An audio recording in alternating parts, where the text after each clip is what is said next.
Leonie Dawson refuses to be categorized. The podcast. The podcast. The podcast. All right, my loves, we are back with number 6 in our business success series, where I am covering all the basic business and marketing principles that I really want to make sure that you know about and that you master so that you can earn even more profit in your business. So if you've missed any of the previous ones, you can check them out in the podcast. Alternatively, they are all categorized on my website. If you go to leoniedawson.com/biz6, biz6, then you can find a list of all the previous business success series, and you can also get the free companion workbook for all of this as well. So today we're going to be talking about search engine optimization and how to use it to increase your sales. So search engine optimization, or SEO, it's the process of making sure that your business ranks highly, like on the first page of results, ideally within the first 3 results, on search engines like Google. It can be enormously helpful, especially for those of you with bricks and mortar businesses and product businesses. Often the first point of call for people searching for a specific product or for a local business is using an online search engine. And local businesses really need to harness the power of that to make sure that they're getting in front of the people who want them now. Like right now, they're primed to buy. Now, even if you're an online business, do not be complacent about the power of search engine optimization. You really want to be thinking about, what is your target market Googling? What questions do they have, and how can you answer them? Now, if you Google any tarot card, I can pretty much guarantee that my mate Bridget's website will come up. She owns biddytarot.com, which is BIDDYTAROT.com, and it receives over 1 million website hits each month from search traffic. And Bridget's done an awesome job at using search engine optimization to make sure that she ranks highly for all tarot related questions, and her company is wildly successful and profitable because of it. She is fucking amazing. So start thinking about how you can start seeing that kind of results in your business and what a change that would mean for your life and for your business. It is well worth investing the time in. So for your first stage of SEO success is really deciding that what you want to rank for. So you want your business to rank highly for things like your business name. This might sound basic, but it's amazing how many businesses don't do this. If you're a local business, your service, product, and location, including the suburb, town, and region. So for example, Yoga Melbourne, or Ashtanga Yoga Victoria, or yoga classes South Yarra, all the different ways that can be said.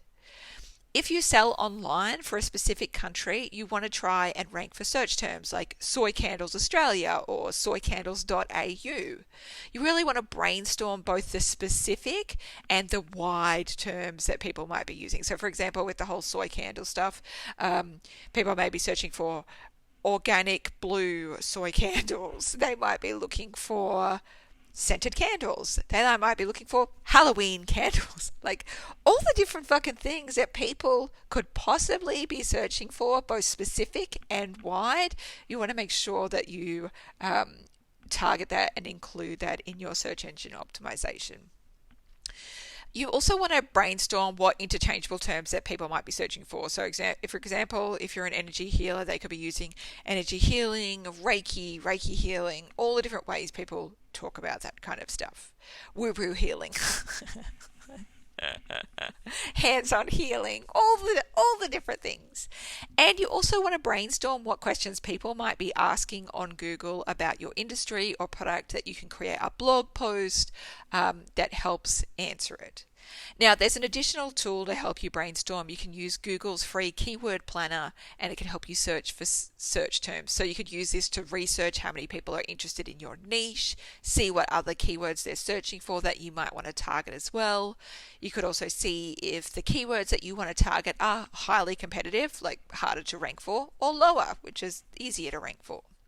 Now, I've made a handy dandy worksheet to help you really nail down your SEO, and that's going to help you brainstorm what you need in order to rank. So go over to leoniedawson.com/biz6 in order to download it. So once you've decided what you want to get ranked for, the second stage is getting ranked. So some basic tips to get you started. WordPress websites often can get a better ranking. There are sometimes Shopify can work as well. But if you are using WordPress, you might want to consider using the Yoast WordPress SEO plugin as well. That's YOAST WordPress SEO plugin.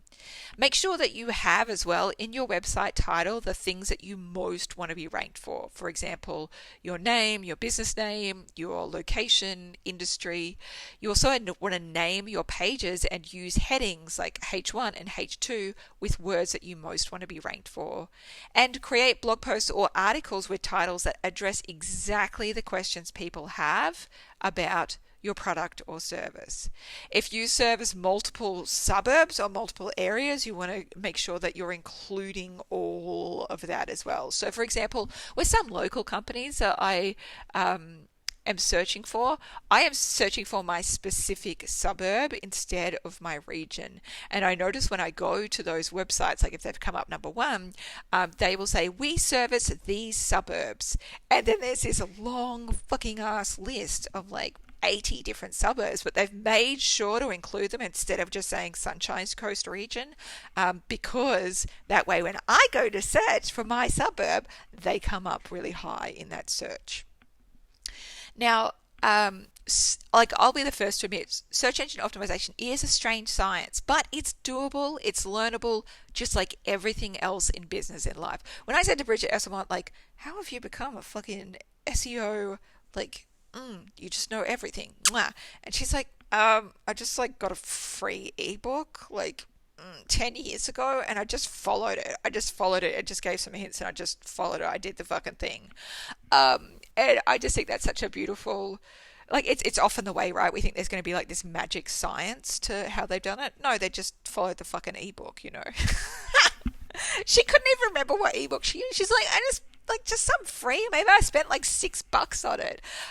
Whatever it is that she bought, she just used it, tested it, see what worked, and then kept on learning from those successes.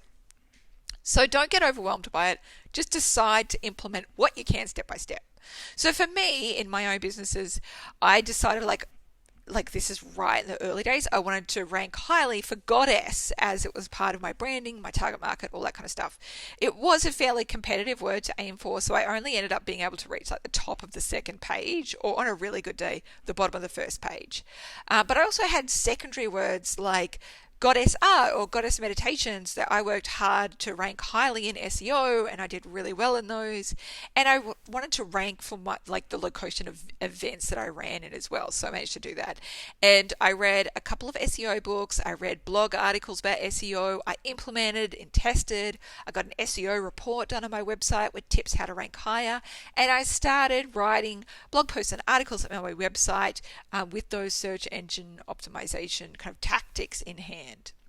So for me now, I make sure that, I absolutely rank highly for my own name and product names. I write blog posts with my target audience in mind, and I title them with questions they might be searching for.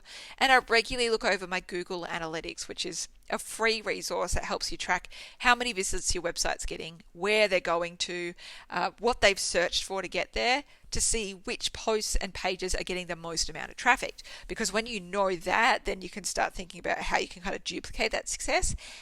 And you can also start looking at how you can optimize those pages to lead people into sales with you more, or get them on your mailing list. So my handy hint, every 6 months, make sure you check which ones are popular for your website. Make sure you keep your top posts that pull search traffic current, and check over them to see if there's anything that needs updating. Use them to funnel readers to your mailing list and to your products. So there you have it. Search engine optimization is an excellent tool to add to your kit, and it's going to serve you for years and years to come. It still surprises me, nearly 2 decades into this blogging gig, what posts end up being the most popular, which ones still rank really highly for search terms and attract a lot of search traffic. For example, some of my most visited blog posts in the past year have been ones that I wrote 7, 8 years ago. Why? It's because they've got great titles, well-written headings, and they've managed to land on the top of search results for web searches. And they've provided quality content so people have stayed on that page and had their question answered. And that is really helpful. So by building up a library of really well-written articles, you're going to be creating a traffic that will continue for years to come. I hope this has been so useful for you. And of course, make sure you go to leoniedawson.com/biz6 in order to grab that free search engine optimization worksheet. Let's do this. Let's make this magic happen. Boy!